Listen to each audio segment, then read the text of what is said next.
Together, millennials and Gen Z now make up a larger portion of the electorate than the baby boomers.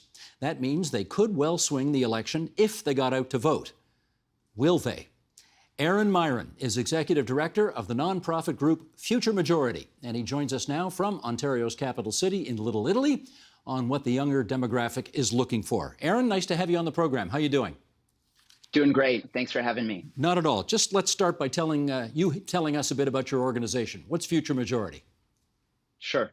So let me tell you about young people, which will help you understand what Future Majority is about.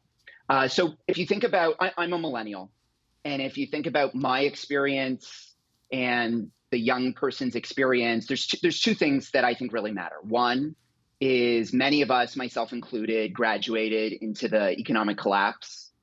And then the second is we grew up consuming content on the internet, and particularly video. And if you think about maybe the Vietnam War, where, for the first time you had way more people had television, and it was the broadcast war, and the level of awareness about Vietnam all over the world, multiply that by 1,000 for every single young person. And we're hyper aware of climate change, what's happening in our backyard, inequality, conflict. Think about what's going on right now in Ukraine. And on one level, we're really aware and concerned about what's going on. But these are not, put a stop sign on your street problems. These are big systemic problems, and that can feel overwhelming. I take your point. However, and that's a nice way to set the table for the discussion to come, Elections Ontario apparently doesn't release demographic data about voter turnout, but we do know that your generation, the 18 to 35-year-olds, make up about a quarter of the Ontario electorate, but they do not make up a quarter of those that vote. And I want to know why not. Yep. So I think for young people, it's about understanding how your vote can make a difference. And look, like the boomers, when they were younger, and the Gen Xers, they also didn't vote. It's a generational issue. What our org does to help get these young people to vote is we go, hey, this big systemic problem that you're facing, as an individual, there's very little that you can do, but the country only gets decided by 30 ridings federally, even fewer in Ontario. And in these ridings where you live, you don't need 1 million more young people to vote. If we just get 100 or 500 or 1,000 more young people, all of the political parties are gonna start listening to our issues, and we can have the most powerful people in the country listen to us. Does that argument resonate? Totally. You go to a young person, you say, I'm really worried. What do you care about? And they say affordable housing.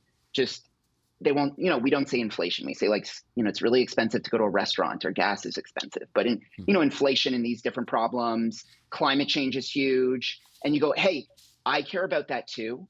And, the person who's going to be the premier, the person who's going to be the prime minister, they need this riding is going to be decided by 100, 200, 300 votes. There's 20,000 young people here. And hey, because we move around, and we rent. It's not that many of us are voting. If you get 5 of your friends to vote, and there's really specific science-based methods that we use for how do you actually get someone to vote. You don't tweet at them or TikTok dance them. There's really clear stuff you do. Really resonates with young people. Well, I do want to follow up on that, because I well remember talking to a campaign manager several years ago who said, we have done a 10 out of 10 on outreach to young people. We have really done everything we possibly can, and yet every election they break our hearts.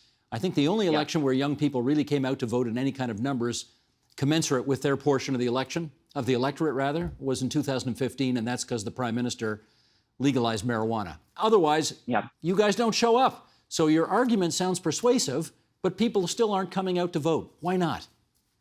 Okay, two things. One, we definitely had a spike in voter turnout in 2015, but it carried over into 2019 and 2021. Not exactly as high as it was, but if you get someone to vote once, all the studies show that folks vote a second time, they become lifetime voters. And so all these young people that entered the polls in 2015, it's really good for our democracy. I'm not going to talk about legalizing marijuana and all that kind of stuff. That's, another call. But it's good for our democracy. So it's a bit of a misnomer. Two, if you think about what my brand is Future Majority, it's I'm a young person, there's other young people talking to them, going, hey, I also care about, rent is really expensive. When you have like a campaign person from a political party, these are terrible brands. You know what I mean? Like you go from being the majority in Ontario to not even being a party with status. If you're talking about the Liberal Party or if I really like cornflakes, and there's competitors to cornflakes, and I always buy cornflakes. You know what I mean? I don't even think about it. But if you're any of these parties, it's like there's a huge swing between liberals, conservatives, Greens, NDP. Maybe I'm missing a party because I'm on TV right now, but these are terrible brands. Another young person going, I get you. I really care about climate change. And you know what? When we come together, we can actually do something about it. That's really powerful. And then if you back that up with going like, what day are you going to vote? Tuesday, or in this case, Thursday? What time are you going to vote? What idea are you going to bring? How are you going to get there? The process of talking to someone and walking through, how are you going to get your groceries, same kind of thing. All that, there's a whole bunch of evidence that shows that tactics like that really increase the likelihood that someone's going to vote. I need to understand this issue about the major parties being terrible brands, to use your words. I mean, the Liberals have been around for 155 years. The Progressive Conservatives have been around in some incarnation or another for the same amount of time. The NDP, since the 1960s. Even the Greens have been running candidates in Ontario for almost 40 years right now. What is it about, why would you say these brands are terrible in terms of they're trying to attract young people? So I think we're using the business analogy, right?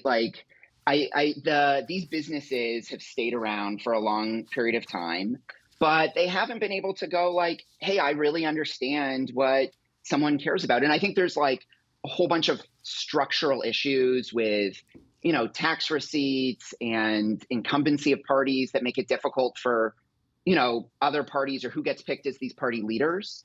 But by and large, they're not going to young people and saying, what do you care about? But that's really changed since 2015, 2019, 2021, because there are more young people eligible to vote. Look at this federal election in 2021. Mm-hmm. Every single party had climate change, a reasonable climate change plan on their platforms. The Conservative Party, you can get into the nuts and bolts of which party was better, but conservatives who historically have not been going we need to prioritize the climate crisis are going, we need a climate plan, because there's literally millions of young people who are eligible to vote who will not vote for parties that don't prioritize climate change. And in the 905, the suburbs of Vancouver, the urban and suburban parts of the prairies where the conservatives win or lose, the liberals win or lose, that's what decides these elections. They're really indexing on young people want climate change issues. They're indexing on mental health issues. For millennials and Gen Zs, it's less stigmatized to say, I get depressed or anxious or other issues come up. And all of the parties this is not something where boomers are not going wow, I really want money to see therapists and dealing with some of these systemic problems associated with mental health. These are fundamentally what young people are talking about, and the parties are curtailing their platforms to them. I think you're going to start seeing more and more young people entering the political process. Just how if I said to you, I'm running for the Aaron party, and our big thing is we're going to, or any of the political parties, we're gonna get rid of pensions. People would laugh. They'd go you would never win. It's going to be the same thing with climate change, with affordable housing. These are now the issues where if you have candidates in any of the parties saying you're not taking them seriously, it's big trouble. And I think Ford is going to come around on a whole bunch of these climate change issues, as it's coming around on a whole bunch of these issues already, and it's because he needs to win votes in the 905 if he wants to get the majority. Well, okay, to be continued. We'll see whether that happens or not. But I you just said you think more young people are going to be getting attracted to politics and getting into politics. And I would just note that part of Stephen Del Duca's unique selling proposition when he ran for leader of the Liberals was to say we're going to have 30 under 30 candidates under age 30. And I know he tried hard to make that happen, and I'm not sure he got half there. Yeah. I'm not sure he got halfway to 30 under 30. It's tough. It's tough. Look. If you said, hey, Aaron, look, I don't want to run for office. If you said, hey, Aaron, run for office, one, you got to go months without getting paid, right? If you're a young person, you get maybe 30 under 30 of a really specific type of young person who's able to do that job. Two, it's like, to me, that's the biggest structural issue. You need to be very connected. You need to have a whole bunch of resources to run for office. I think it's great to start going like, let's get young people involved. I think to spend months and months, like realistically, you're working part-time or phoning it in at your job for 9 months and then not working for 3 months if you want to have a serious campaign. And I think for young people to do that, that's really hard. Mm-hmm. We got a little over a minute left here, Aaron, and I guess I want to ask you, how can you tell whether your very well-intentioned strategies, and I admire what you're trying to do, how can you tell if or whether they're working? That's a great question. So there's a whole bunch of studies. Like in the US, this is big business. I spent almost 10 years doing electoral organizing in the presidential campaign in 2012, in the midterms, and doing a whole bunch of stuff. They do randomized control trials and a whole bunch of data to understand this works, here's the effect size, this works, here's what the effect size isn't, et cetera. And we use a whole bunch of that research to inform what we're doing. And then after an election takes place, we look at where we ran a program and look at the poll by poll analysis of where we didn't run a program and go, here's likely what we did. And what's really cool is Canada, it's really easy to vote. We don't have the voter suppression taking place in the United States. You know, you can literally show up on the day of the election. There's multiple voting days. And it means that, like, if you put money into it and you put some effort and you have compelling people who are telling the story of why they should vote, young people turn out to vote. You can get people to vote. And for us, we're going, if we get 500 young people to vote in this really competitive riding, we're going to get all the party leaders' attention. And they're going to prioritize what young people care about. And frankly, you know, climate change, cost of living, you know, mental health. It's not like I'm talking about like real niche issues that, you know, these are really only young people problems. Like, super majority of Canadians are going like, we should really be doing something about this as well. No, for sure. And in every election, there are always multiple ridings that are decided by fewer than 500 votes. So yeah, every vote does matter. And we applaud your efforts to get young people out there participating in our democracy. Aaron Myran, Executive Director, Future Majority. Thanks for coming on to TVO tonight to tell us all about it. Thank you. The Agenda with Steve Paikin is made possible through generous philanthropic contributions from viewers like you. Thank you for supporting TVO's journalism.